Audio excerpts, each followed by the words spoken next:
everyone, I'm Mary Frankland and I'm the founder of Dean Farm Animal Sanctuary, and I'm absolutely delighted today to have been invited by the Animal Justice Project to celebrate World Vegan Day at our sanctuary.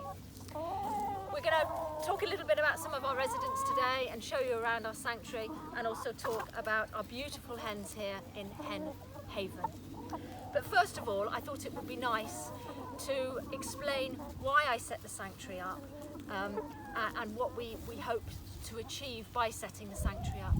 And it was back in 2004, and I wasn't vegan back in those days, and I did research into how animals are used and how animals are exploited, and I absolutely could not believe how animals were treated in factory farms, in vivisection, how they're used in entertainment, how they're used for pets and breeding.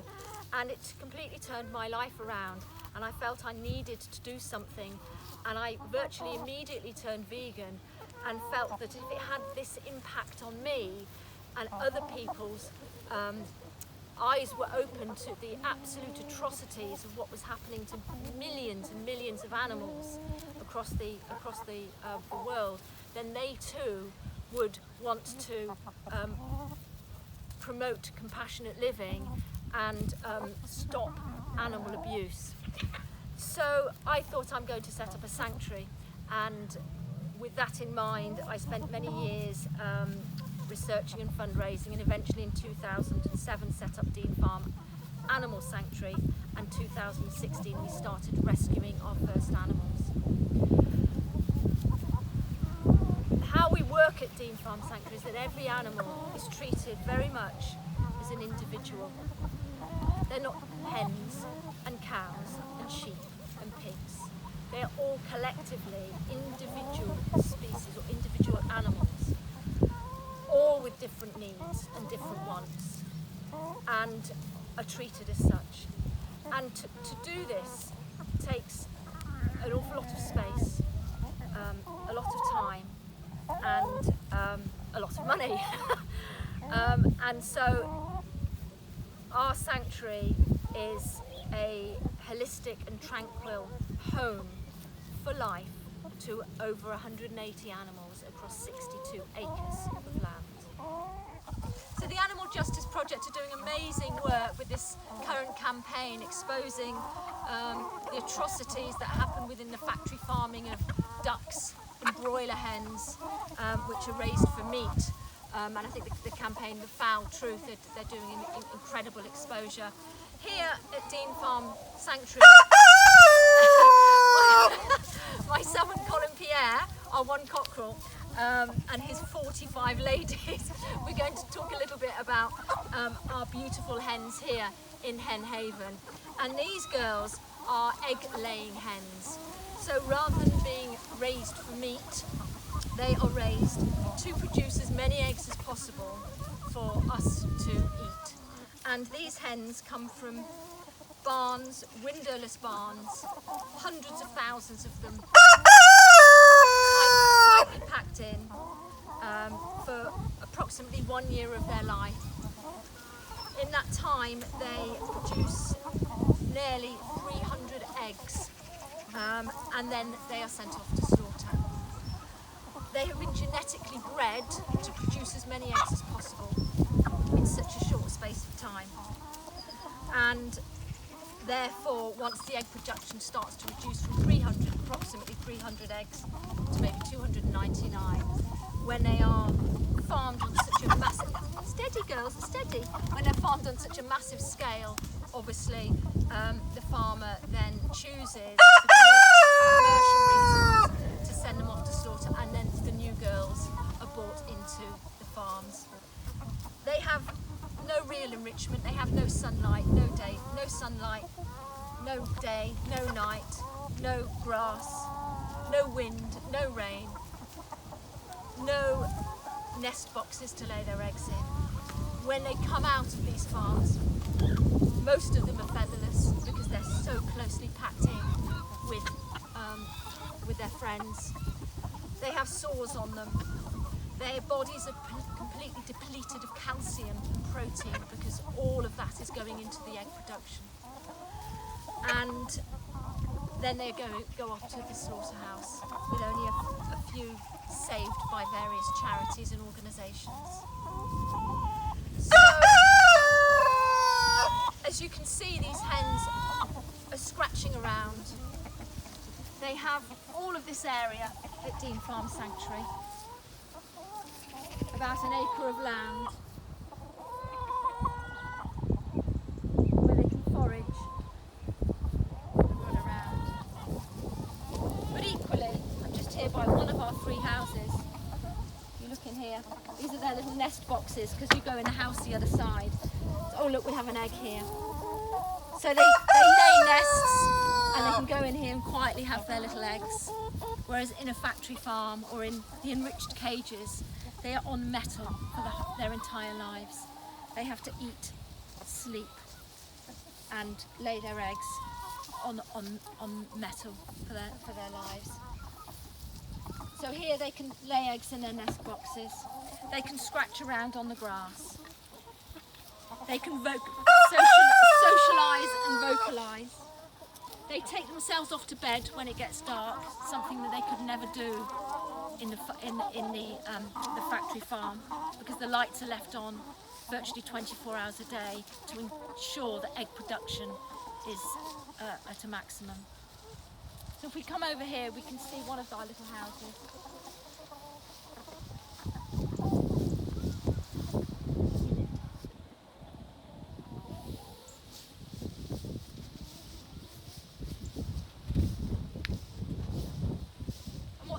What they tend to do is come into these houses, and they're full of dust, and they dust bathe in them. And dust bathing is a very natural behaviour, and it keeps all their feathers clean. It's like us as humans have baths and showers. Pigs wallow in mud. Well, chickens have dust baths, and you can actually see some little circles here where they've been dust bathing, and they cover their whole bodies in dust, and it helps to get the parasites and the mites off and gives them a good old clean. Again, this is something they could never ever do within the factory farm that they've come from. And what is actually fascinating is, within hours of them coming and being released and saved, hello lovely, they start using these natural behaviours, which is just incredible. And here they can go up the stairs, if you just come around here, into their lovely bedroom. And at the back of this house, we've got egg boxes as well. So they have 3 houses here. So there's plenty of space. So they're not cramped in, and they don't fight, and they're not fighting for food or space to lay their little eggs and have nests. At Dean Farm, it is really, really important for us to give enough space to all of our residents so they can display all their natural behaviours, have enough enrichment, have enough nourishment, have enough space to pick their right companions, enough space to feel free. It is really, really important for us at Dean Farm Sanctuary to ensure that our animals feel free and do not feel caged or penned in, whether that's the ponies, the donkeys, the sheep, the cows, the goats, the chickens, the pigs.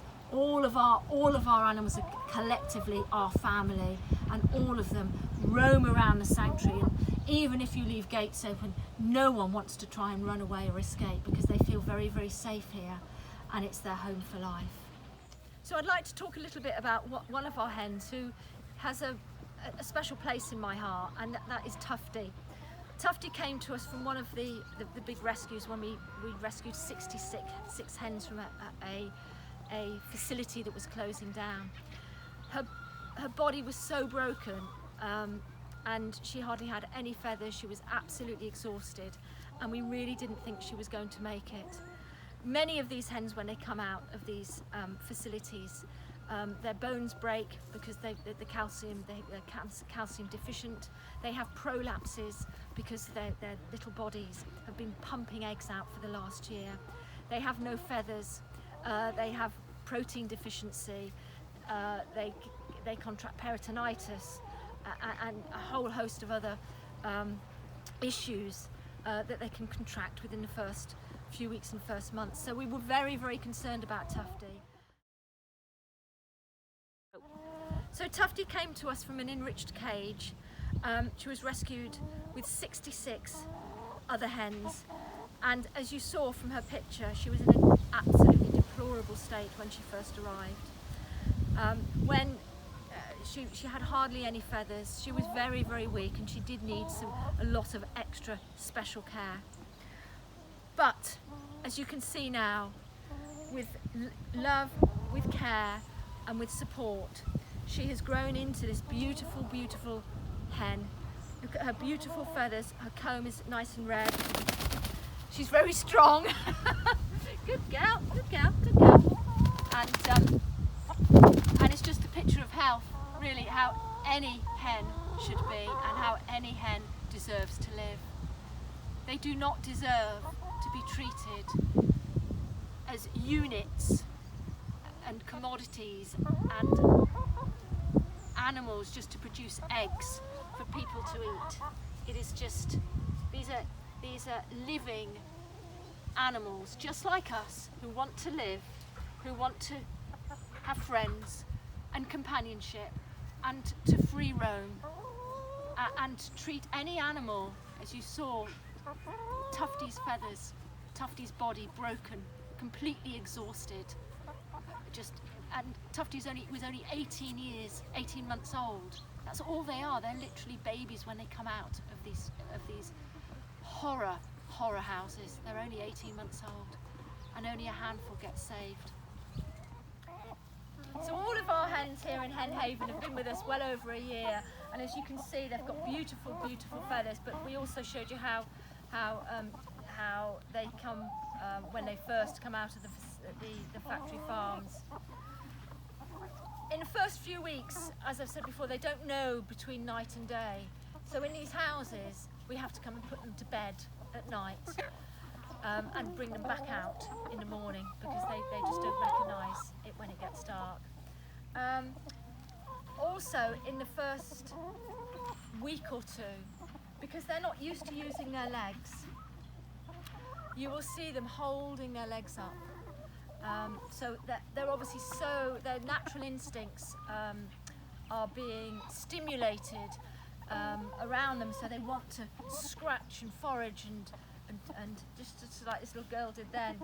And of course, they're not used to using any muscles. They have absolutely no muscle because they've been sitting on wire mesh in feces for the last year of their lives.